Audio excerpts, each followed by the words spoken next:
بسم اللہ الرحمن الرحیم۔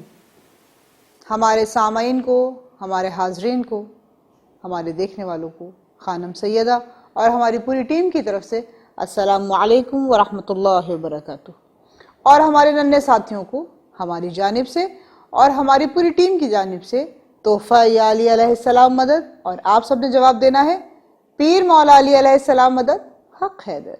سلامت رہیے، شاد رہیے، آباد رہیے اور خوش رہیے، اور ایسے ہی معصومین کی حالات زندگی سے واقف ہوتے رہیے۔ ہم جانتے ہیں آپ کو ہمارا پروگرام بے انتہا پسند آ رہا ہے، اور آپ اپنے تمام کام چھوڑ کر جیسے ہی ہمارے پروگرام کا پہلا عنوان آپ کے سامنے آتا ہے تو آپ فوراً آ کے بیٹھ جاتے ہیں اور دیکھنے کی سب سے پہلے کوشش کرتے ہیں کہ آج ہمیں پتہ چلے کس امام کی حالات زندگی کے بارے میں گفتگو ہوگی اور ہمیں خانم کس حوالے سے بتائیں گی۔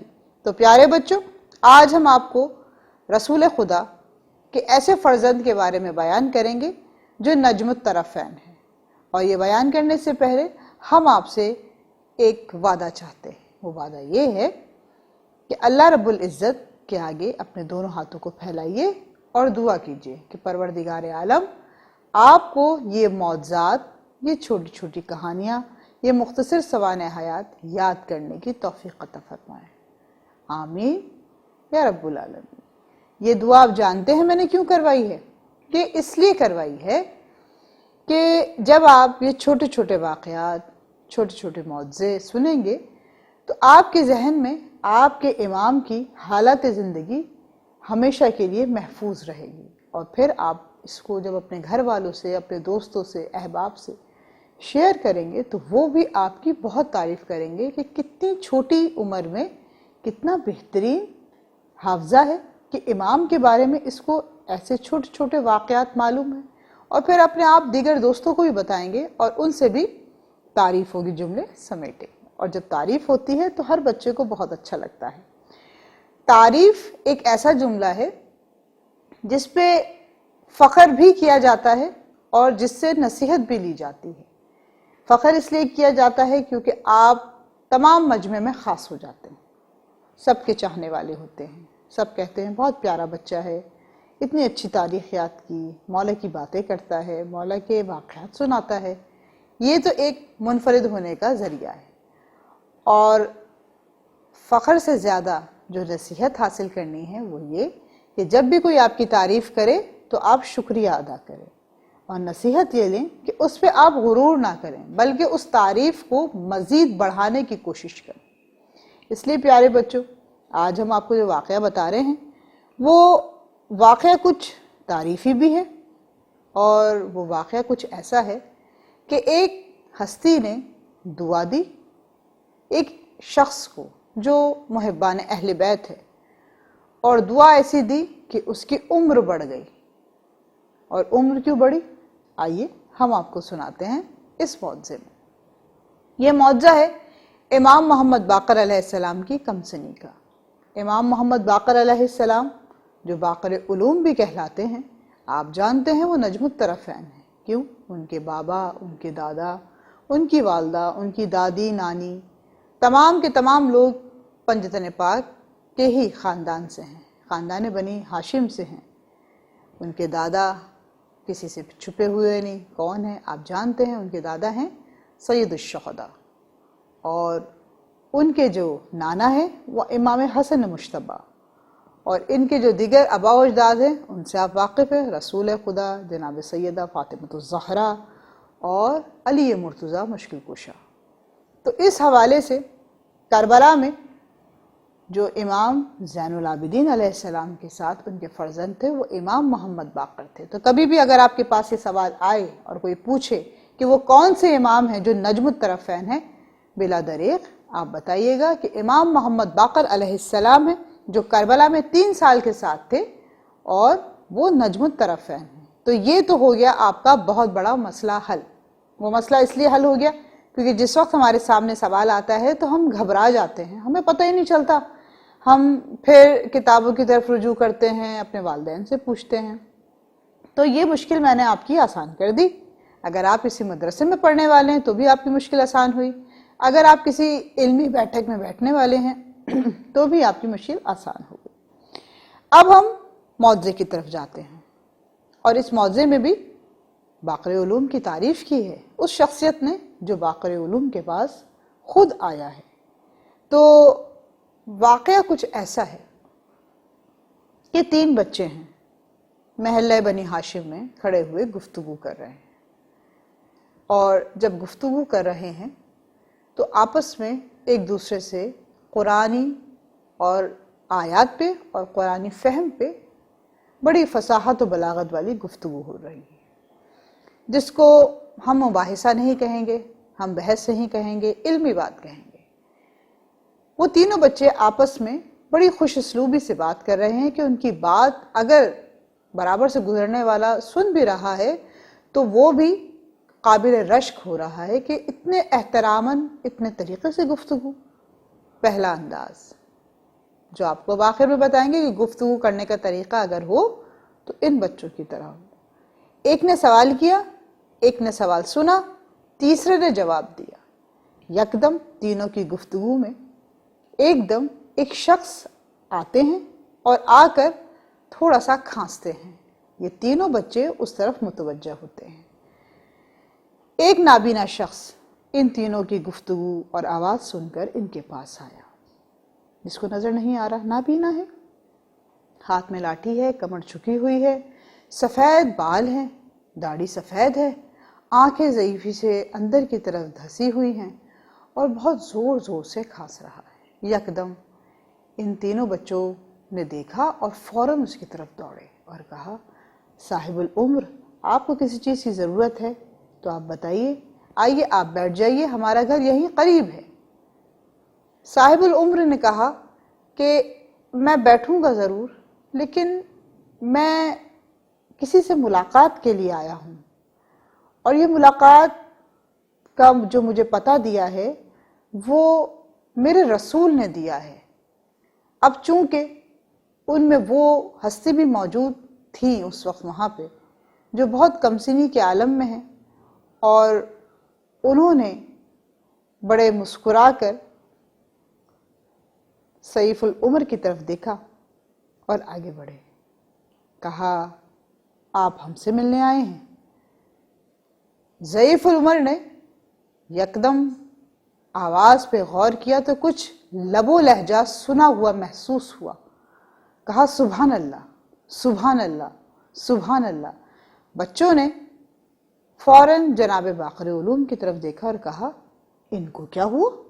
یہ کیوں سبحان اللہ کہہ رہے ہیں؟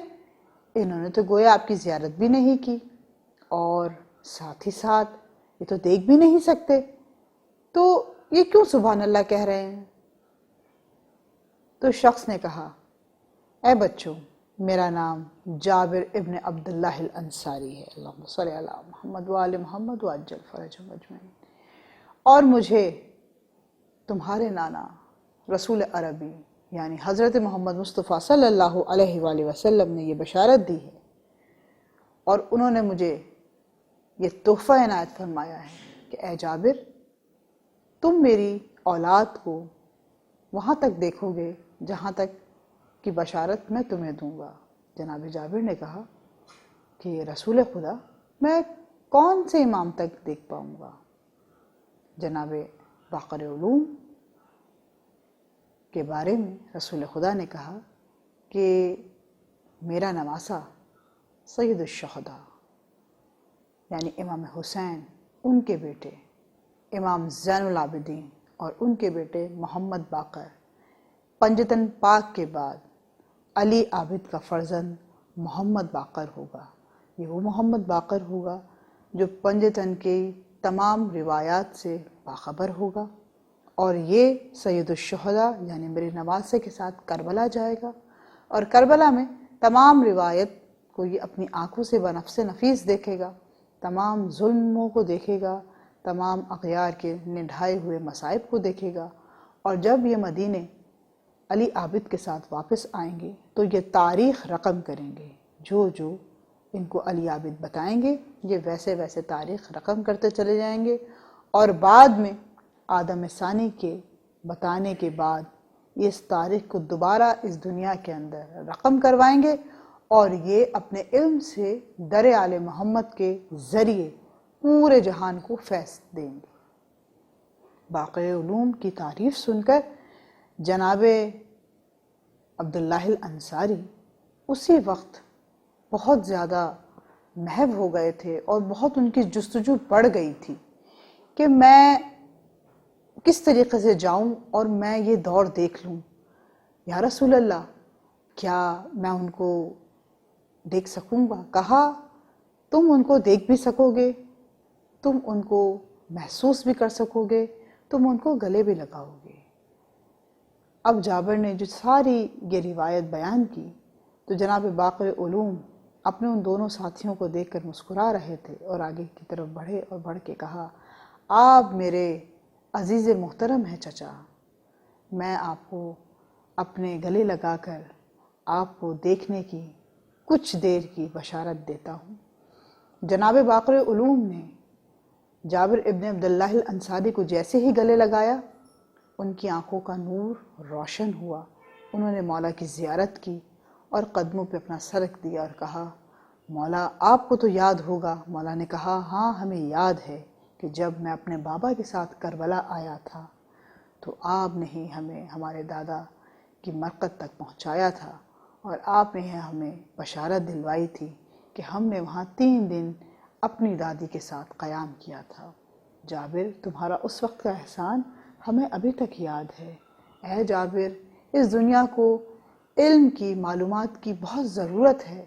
جابر، میرے بابا نے ہمیشہ مجھے نصیحت کی، یہ مجھے کہا کہ اگر کوئی تمہارے ساتھ خیانت کرے تم کبھی خیانت نہ کرنا، اگر کوئی تمہارے ساتھ ظلم کرے تم ظلم کا جواب ظلم سے نہ دینا، اگر کوئی تم سے حسد کرے تو تم کبھی بھی اس کے ساتھ حسد نہ کرنا، اگر کوئی تم سے ملاقات کرنے کسی بھی وقت آئے تو بے دریغ ملاقات کرنے کے لیے کھڑے ہو جانا، اور اگر کسی بھی وقت تمہارے در پر سائل آئے تو اس کو کچھ دیے بغیر کبھی نہ لوٹانا۔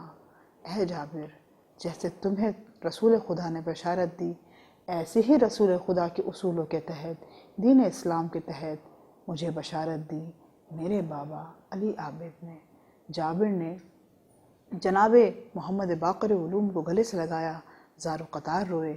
اور آپ جانتے ہیں ساتھیوں، یہ بشارت لینے کے بعد، یہ زیارت کرنے کے بعد، یہ آپس میں بات کرنے کے بعد جناب عبداللہ الانصاری کو اتنا سکون ملا کہ وہ 3 دن کے بعد اس جہان فانی سے رخصت ہو گئے۔ اور جناب باقر علوم کو جب پتہ چلا، آپ زار و قطار روئے، اس طرح روئے کہ جیسے کوئی اپنے بابا کو یاد کر کے روتا ہے، ایسے روئے جیسے کوئی اپنے چچا اور دادا کو یاد کر کے روتا ہے۔ اے میرے پیارے ساتھیوں، ہمیشہ یاد رکھو، محبت کا جواب محبت سے دینا، ظلم کا جواب ہمیشہ صبر سے دینا، ایسے صبر سے دینا کہ دنیا تمہاری قائل ہو جائے، تمہارے علم اور مرتبے سے ہمیشہ ان کے سامنے سر جھکائے۔ ہمارے امامین نے یہی ہمیں نصیحت کی ہے کہ کبھی بھی کسی کے ساتھ جلد بازی نہ کرو، کبھی بھی کسی کو غصے سے جواب نہ دو۔ یہاں پہ بھی آپ کو یہ نصیحت ملتی ہے، سبق ملتا ہے کہ جب وہ بچوں کے ساتھ کھڑے ہیں تو کمسنی سے بات کر رہے ہیں، جیسے ہی وہ ایک بردبار شخصیت کے سامنے آئے تو بردباری شخصیت کے ساتھ انہوں نے جواب دیا۔ جیسے انہوں نے بشارت بیان کی ایسے انہوں نے بھی ٹھنڈے لہجے سے بشارت بیان کی۔ یہ درس دیتا ہے در آل محمد، یہ درس دیتا ہے ہمیں ہماری بتائی ہوئی اور مولا کی سکھائی ہوئی باتوں سے کہ جب آپ کو کوئی نصیحت کر جائے تو ہمیشہ دماغ میں رکھنا، وہ نصیحت آپ کی زندگی سدھارے گی، آپ کے عمل کو اچھا کرے گی، آپ کو دنیا زمانے کے سامنے توقیر اور عزت بخشے گی۔ پروردگار عالم ہمیشہ اور حامی اور ناصر رہے، آپ سب کے ساتھ آپ کا مددگار رہے۔ انشاءاللہ والعزیز ایک نئے موضوع اور نئی کہانی کے ساتھ آپ کے سامنے حاضر ہوں گے۔ اپنا سب کا خیال رکھیے گا۔ التماس دعا، یا علی علیہ السلام مدد۔ والسلام علیکم ورحمۃ اللہ وبرکاتہ۔